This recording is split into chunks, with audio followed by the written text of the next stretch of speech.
I walked into the front yard, it felt like 1977 all over again.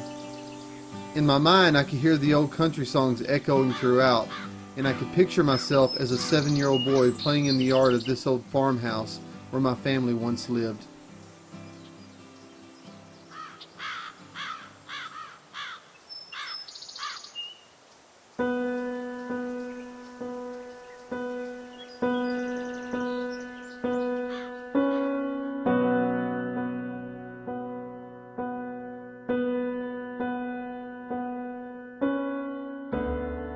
In the country, there wasn't much to do except roam the pastures and creek bottoms.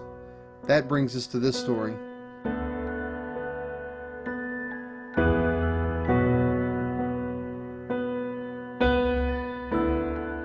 This is a story about how a creek, muddy and I suppose insignificant to most, transforms. The transformation happens not only to the landscape but to people as well. This is our story about documenting a creek's historical and cultural importance to a rural part of Texas, before a lake project floods thousands of acres of bottomlands. This is the story of Bois Creek.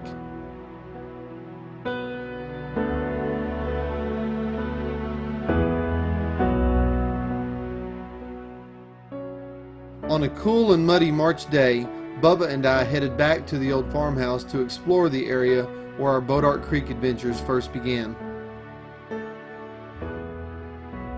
It had been years since we'd been back this way, and once we stepped foot along the creek, all the old memories came flooding back, and we began to reminisce.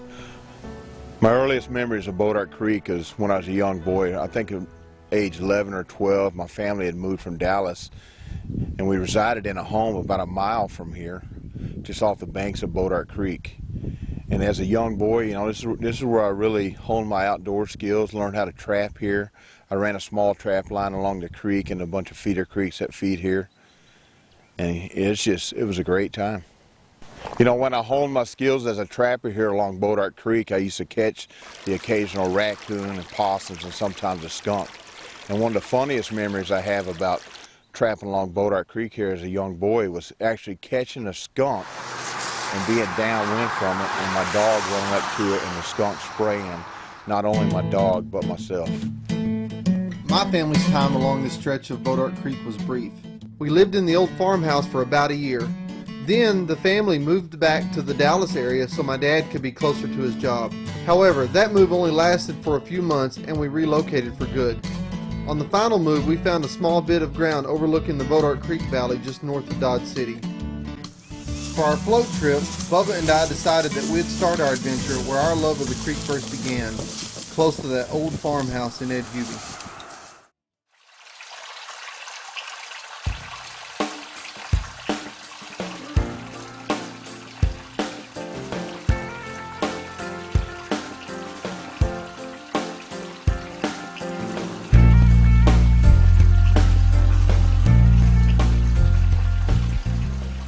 Black mud and murky water makes a good poultice for the soul, and on 3 occasions, separated by just a few months, Bubba and I launched a canoe to float Bois Creek and slip through the sluggish waters to learn all we can about the tributary. As creeks go, Bois is a big one. Headwatering around the soft white rock washes east of Whitewright, Texas, Bois meanders quietly through deep black dirt and cuts an impressively wide valley northeast through Fannin County before it empties into the Red River just northwest of Paris.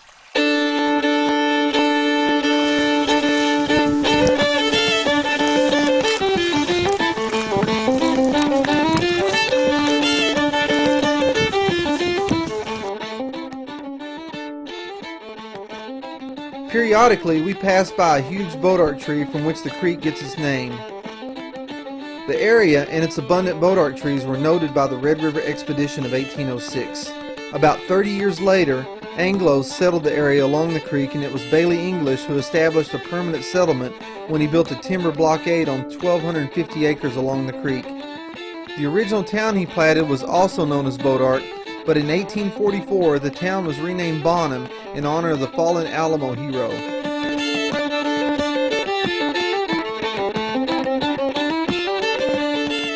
Another Texas hero, Davy Crockett, purportedly considered settling along the creek when, on his way to the Alamo, wrote to his family in Tennessee extolling the richness of the area along Bodark Bayou. Legend has it that he even wrote his name on a huge sandstone face that overlooks the creek on its northern end. Even today, the area still finds part of its identity in the creek and the tree discovered so long ago.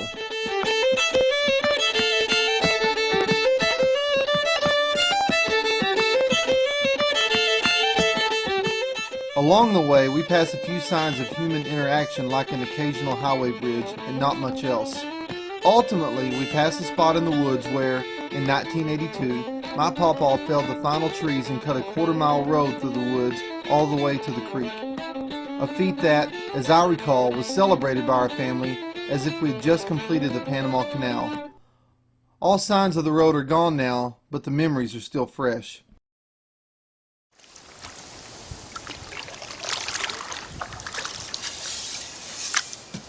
It's predictably quiet on the creek as it always has been. Even though Fannin County has many small towns and a modest population of 33,000 county-wide, there's hardly any development in the floodplain. As such, the creek creates thousands of acres of wilderness that's made up mostly of white ash trees growing in the deep, flat soils to a variety of oaks that grow in the higher, sandier elevations.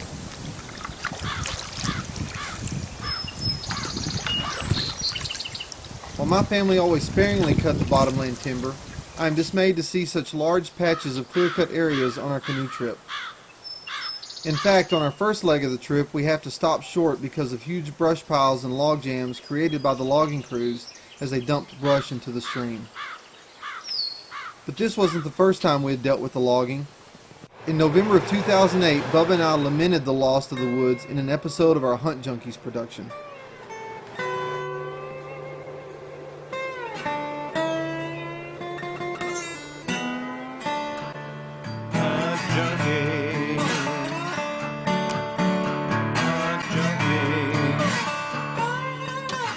It's an addiction, now that's some powerful stuff.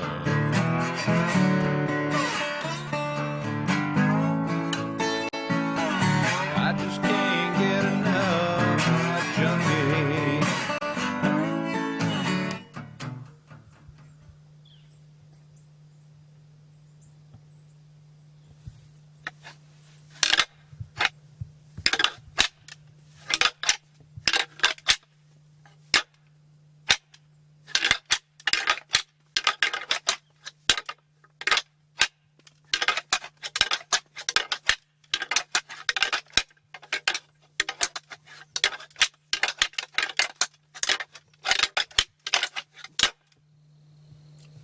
You know, things are going pretty slow this morning. We have seen a few hogs crossing the creek down there, probably about 200 yards away. And we did see a spike about 80 yards away. You know, in this county, it's a two-buck county, and one a management buck, so he was legal. But you know, I'm doing it the hard way. I got this muzzleloader with iron sights, and it was just a little bit too far for me to shoot at. While Bubba was hunting the hard way with an open sight muzzleloader, I don't think either one of us realized how hard this hunt was going to be. It's amazing how much difference a year makes.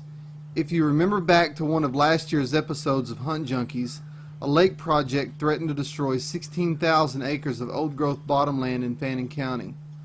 Nearly a year later, logging has begun and the dominoes are falling.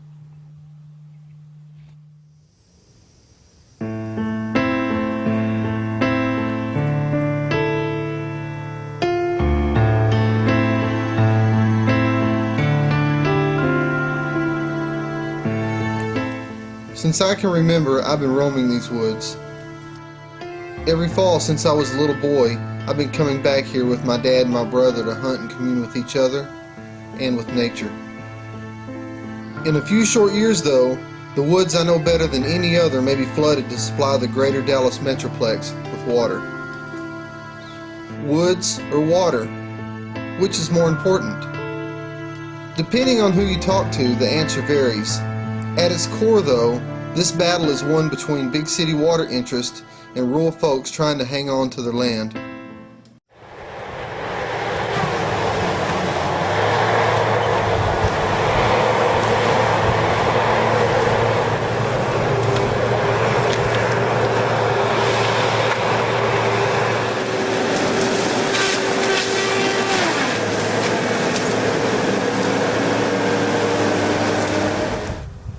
On this patch of ground, the logging is nearly absolute, save for a few yards of hardwoods left along a boundary where one property ends and the other begins.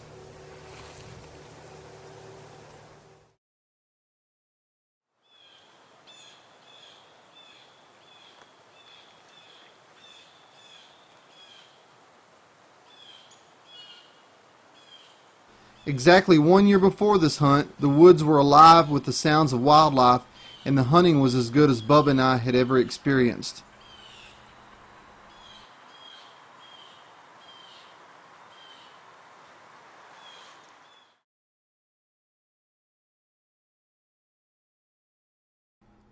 For now, though, the woods are dead.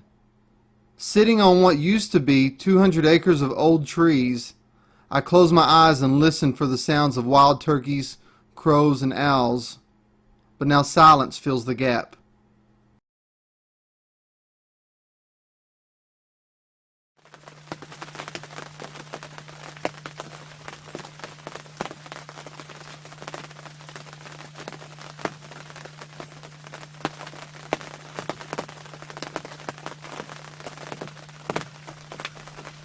In only a few years, full-scale construction on the lake is to begin, and I know that at least in the short term, the wildlife will return. However, on this last morning of our hunt, the weather mimics our mood. We make a final stand in futility, while the sound of the rattling antlers echoes through the empty space where the woods once stood.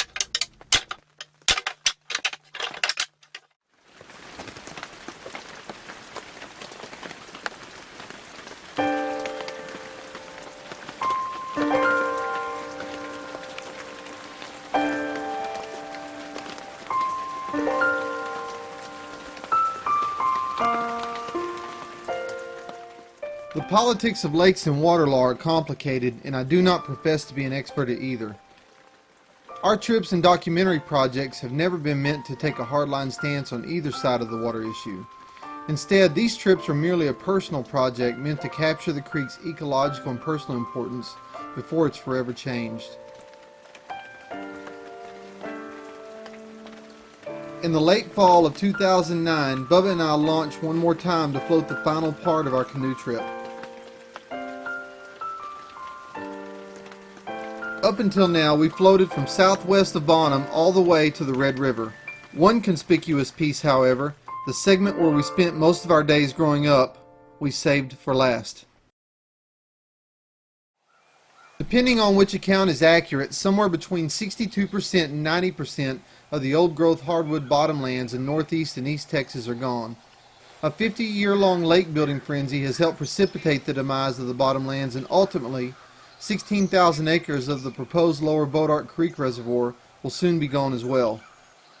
That thought doesn't sit too well with folks whose roots go deep into the black bottomland mud. Well, my family moved to Texas in 1859 from Virginia. They were four brothers. They fought in the Civil War on the Confederate side.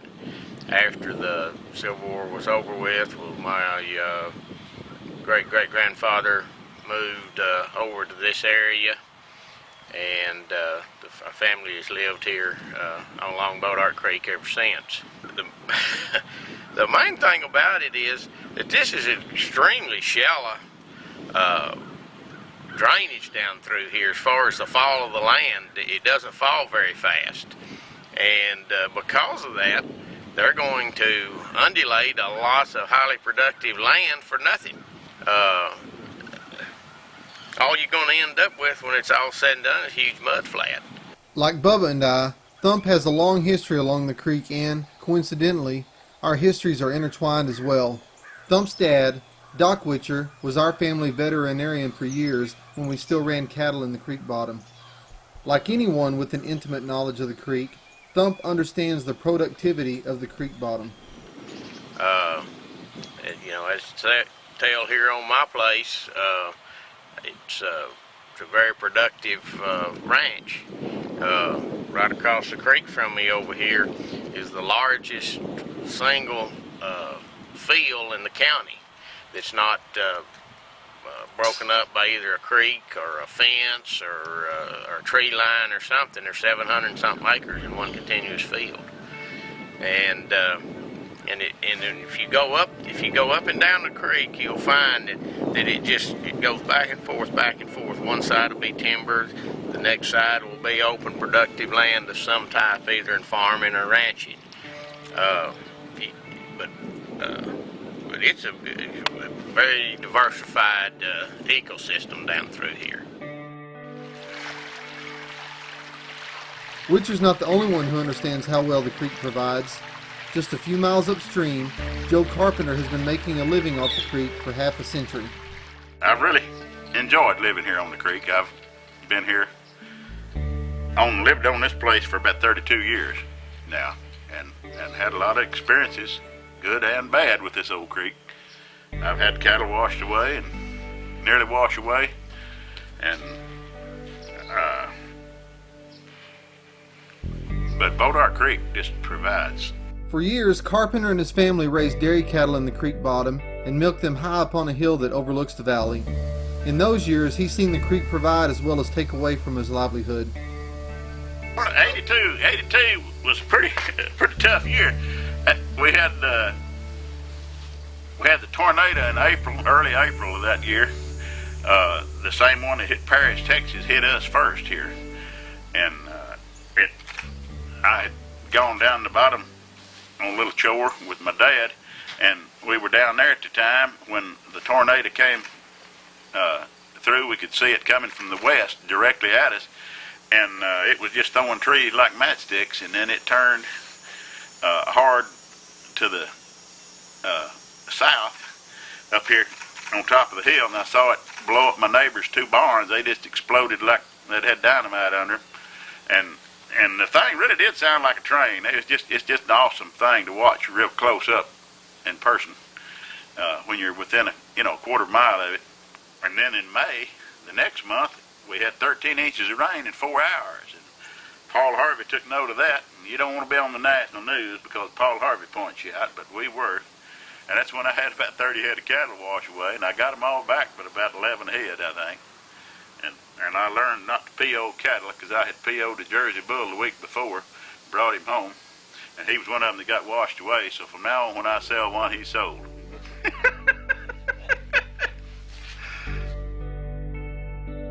People who know the creek and know it well share a common bond.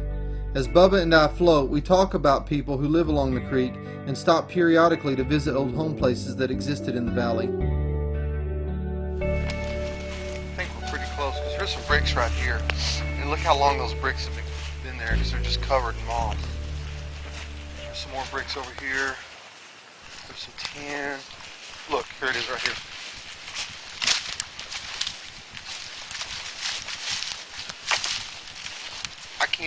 I can't believe we found this.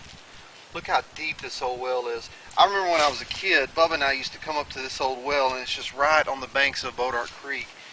And I know then, and even right now, I'm amazed at how deep this thing is. It's probably 25, 30 feet deep.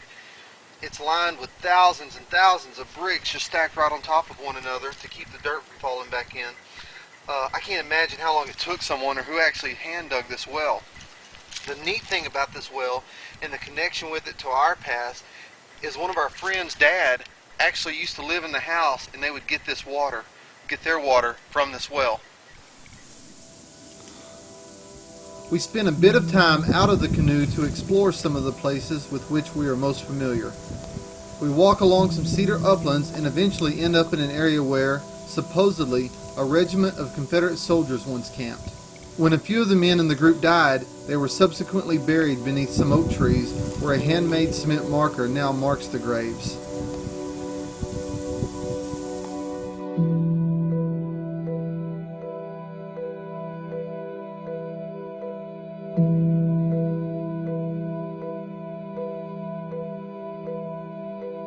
It is places like the old homesteads and cemeteries that make the Bois Creek bottom special. Once flooded, unfortunately, that heritage is gone forever. The few of us who grew up on the creek know how profound an impact the woods and water can have. Local rancher Stuart Richardson grew up along the creek, and his love of the landscape is palpable. Raised a family here, got 2 children, a daughter and a son. daughter's already been through college, and my son's in college right now. And they don't know any other way of life. My daughter's moved on, got married, but my son is very muchly involved in the ranching business, and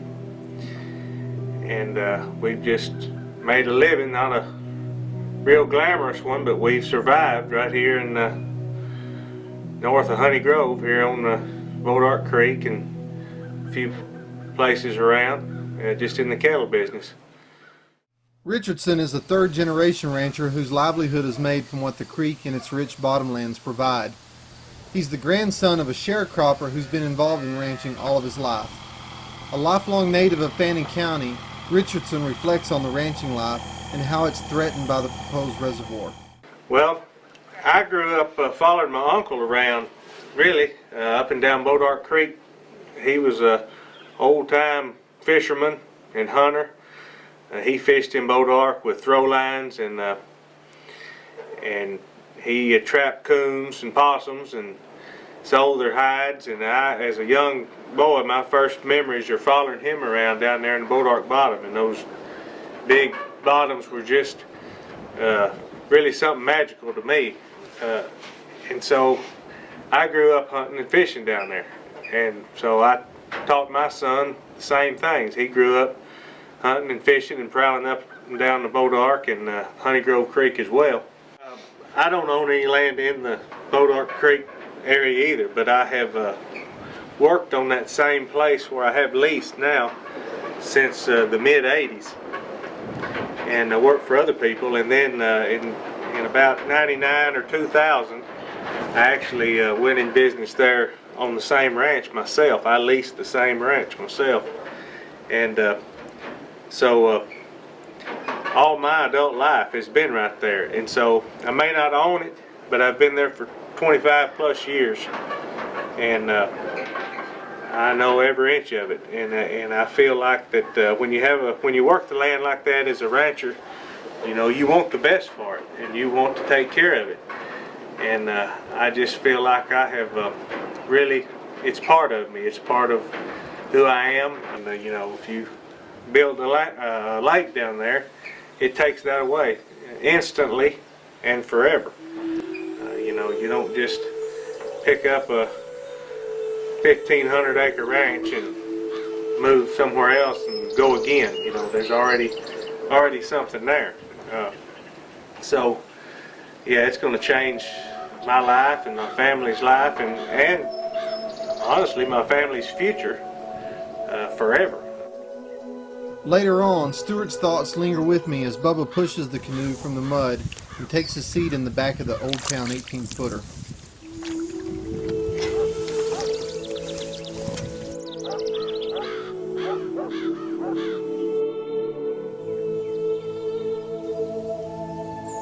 On our trips, we pass by things like white-tailed deer staring at us from the bank.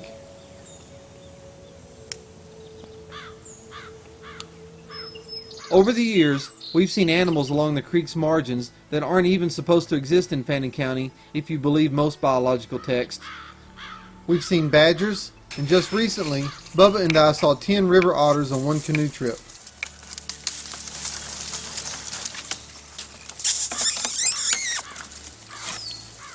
Smell them? That's what I smelled.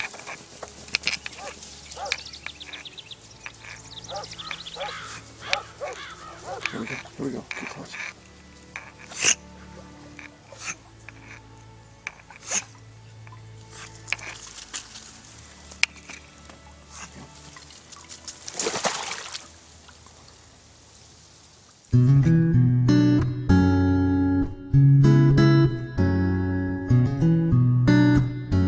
While I can't say I know the creek better than anyone else, I can say that I know it well. For the past 30 some odd years, my brother and I have floated, fished, hunted, and explored most of the Bois Creek area. Our family, like others, has made a living off the creek. Our pawpaw cut and sold firewood to provide income in his retirement, ran cattle in the creek bottoms, and fished, trapped, and hunted his food from around the creek for as long as I could recall. And he did so until his death in 1993. There aren't many folks who have experienced the creek bottoms like our granddad once did. So to get the stories of one of the old-timers from the valley, we leave the canoe one last time to hear tales from someone whom Bubba and I naturally feel a kinship. We're driving through Bodark Creek bottoms here today. We're going to go talk to a man who was actually born on the creek on the south side of the Bodark Creek Valley. His name is Howard Smith. And we spoke with him in the springtime, and Russell and I, we thought we had real kinship with him. His lifestyle on the creek was pretty much the same as ours. He grew up hunting and fishing here, farming, and running a dairy with his father way back. I actually don't know the date. But when we spoke with him before, we could tell the love he had for the creek, and I think he's about as sad as we are about the loss of the habitat and the lifestyle along the creek. Bodark has been a part of my life all my life. When I was growing up, the whole family would go down on Saturday evening and fish on Bodark Bottom. And Saturday evening and Sunday is the only time we ever got out of work, because we farmed and milked cows when I was growing up. Born and raised on the creek, Mr. Smith has spent a lifetime living off the wood's bounties. Growing up on the creek taught him lessons of hard work that he passed on to his two sons who, like him, were raised to hunt, fish, and appreciate nature. And when I was 12 years old, I used to hunt coons down there by myself at night. I knowed every tree, every fence corner, and everything up and down the Bodark, and I'd use big trees big holler trees, as markers to where the footlog was. Where I knew right where the footlog was when I'd see a tree that I recognized right on the side of the creek. I didn't know what a compass was, but I had a built-in radar, and I was never lost, in the bottom. And a lot of grown people were, but I knew too much about it. I knew all the water holes and everything. Stories like his are born of experience, and we hang on every word. Soon, however, we are back on the creek for one last float.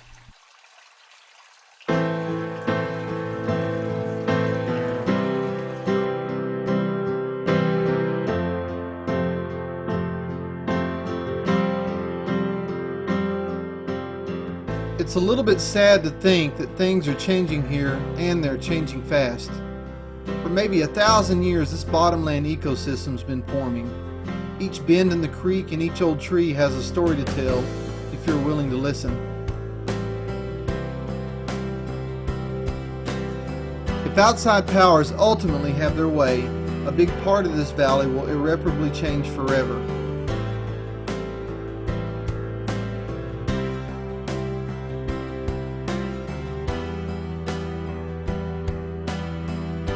Many say that the change is for the greater good. Maybe that's true, but for people like Bubba and I, who've spent so much time on the creek, such drastic change is hard to imagine. In the long run, it doesn't matter how big a dam is built.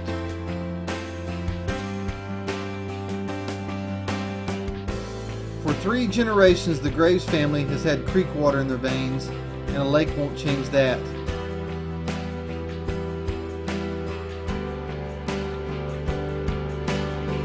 They can't build a dam big enough to flood our memories.